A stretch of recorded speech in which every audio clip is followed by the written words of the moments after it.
Hello, 5th class. Okay, this is chapter 23, directed numbers. We're looking at question 3. The best way to approach this question is to draw yourself a number line.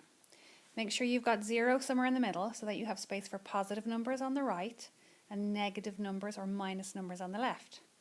Right, let's look at part B. It says, how many levels are there between +1 and +3? Well, I know that +1 would be here. There's 2, that would be 3. So starting at +1, that would be 2 jumps between them. Let's look at the next one, part H. How many levels are there between -3 and +5?